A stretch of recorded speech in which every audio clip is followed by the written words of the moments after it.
अस्सलाम वालेकुम। मैं हूं डॉक्टर मोहम्मद अजीम और आज की एपिसोड में मैं डिस्कस करूंगा फूड मैक्रोबायोलॉजी के रिलेटेड जनरल क्वेश्चंस और आंसर्स। फूड मैक्रोबायोलॉजी फूड मैक्रोबायोलॉजी में हम मैक्रो ऑर्गेनिज्म को डिस्कस करते हैं जो कि कॉलोनी बनाते हैं, मॉडिफाई करते हैं, कंटामिनेट और फूड को स्पेल करते हैं। नेक्स्ट है who is father of food मैक्रोबायोलॉजी।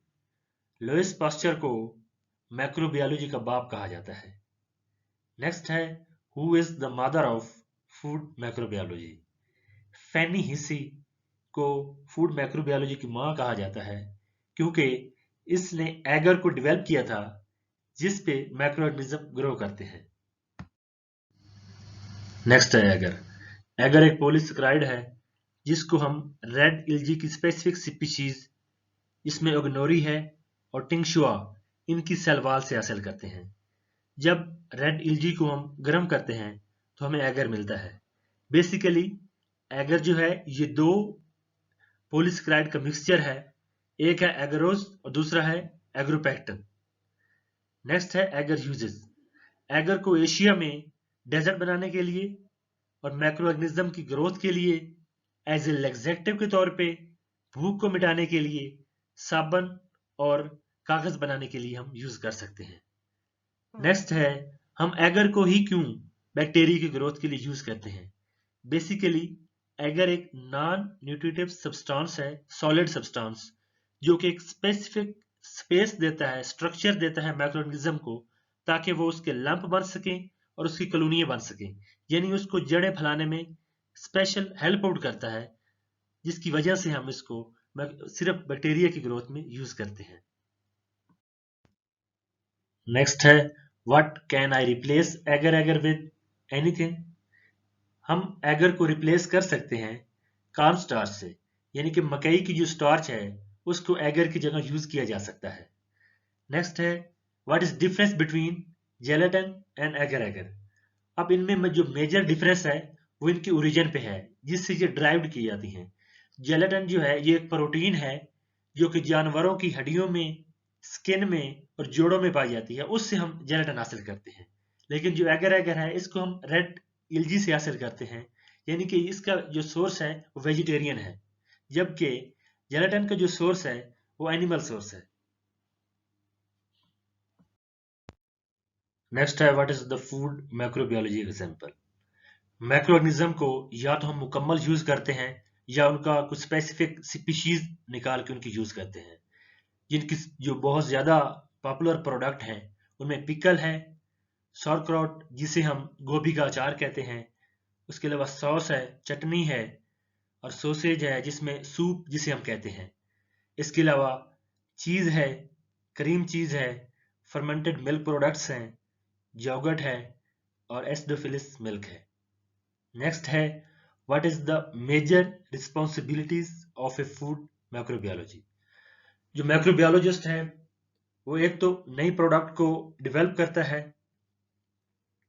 Next वो प्रोसेस को डेवलप करता है, पैकेजिंग मटेरियल डेवलप करता है, शेल्फ लाइफ को चेक करता है, मैक्रो ऑर्गेनिज्म को और केमिकल टेस्टिंग के थ्रू देखता है कि ये मैक्रो जो स्पेसिफिक प्रोडक्ट है कितने अरसे तक वायबल रहेगी। नेक्स्ट वो ये देखता है कि इसमें फूड बॉर्न पैथोजन जो है वो कितने हैं, कि इधर वो सेफ्टी रेगुलेशन को बियॉन्ड कर रहे हैं या उसके मुताबिक है। नेक्स्ट है who is father of bacteria.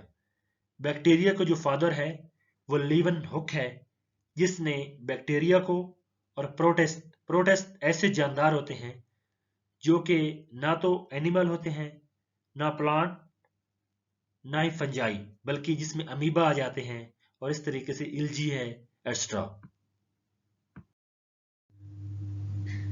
Next है who was the first microbiologist. Antonie van Leeuwenhoek को फर्स्ट मैक्रोबायोलॉजिस्ट कहा जाता है। नेक्स्ट है एगर को किसने डेवलप किया। एगर को डेवलप किया था फैनी हिसी ने, जो कि वाल्टर हिसी की बीवी थी। बेसिकली वाल्टर हिसी जो था वो एक प्रोफेसर रॉबर्ट कोच की लेबोरेटरी में काम कर रहा था। उसे कुछ प्रॉब्लम फेस हुआ कि हम इस बात पे फंसे हुए हैं कि मैक्रोब को किस चीज पे उगाएं। दोनों मियाँ बीवी एक दूसरे का डिस्कस कर रहे थे, तो फैंसी हिस्सी जो उसकी बीवी थी, फैनी हिस्सी, उसने उसको सजेशन दी कि अगर आप एगर यूज करें तो माइट भी मैक्रोब उग सकते हैं। तो हुआ ये कि मैक्रोब उग गए और फैनी हिस्सी को मदर ऑफ मैक्रोबायोलॉजी भी कहा जाता है। नेक्स्ट है हु क्वाइंड मैक्रोबायोलॉजी। बेसिकली मैक्रोबायोलॉजी को हैंडल करने वाले का नाम लुईस पास्चर था। लुईस पास्चर वो था जिसने ये थ्योरी पेश की थी कि मैक्रोब जो हैं वो स्पॉन्टेनियस या ऑटोमेटिकली बिल्कुल कहीं से ओरिजिनेट नहीं होते, बल्कि जिस जिस पे उगते हैं उसमें उसके स्पर्म मौजूद होते हैं। नेक्स्ट है who is father of virus. Martinez Beijerinck को फादर ऑफ माइक्रोबायोलॉजी कहा जाता है। नेक्स्ट है who name the first bacteria. Bacteria को सबसे पहले एंटोनी वान लीवनहुक ने डिस्कवर किया था 1676 में, जबकि रॉबर्ट हुक ने 1665 में मोल्ड का स्ट्रक्चर डिस्क्राइब किया था। नेक्स्ट है who named the cell.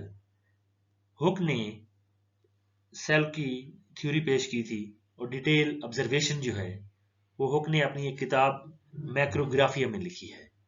Next है who is the modern father of मैक्रोबायोलॉजी।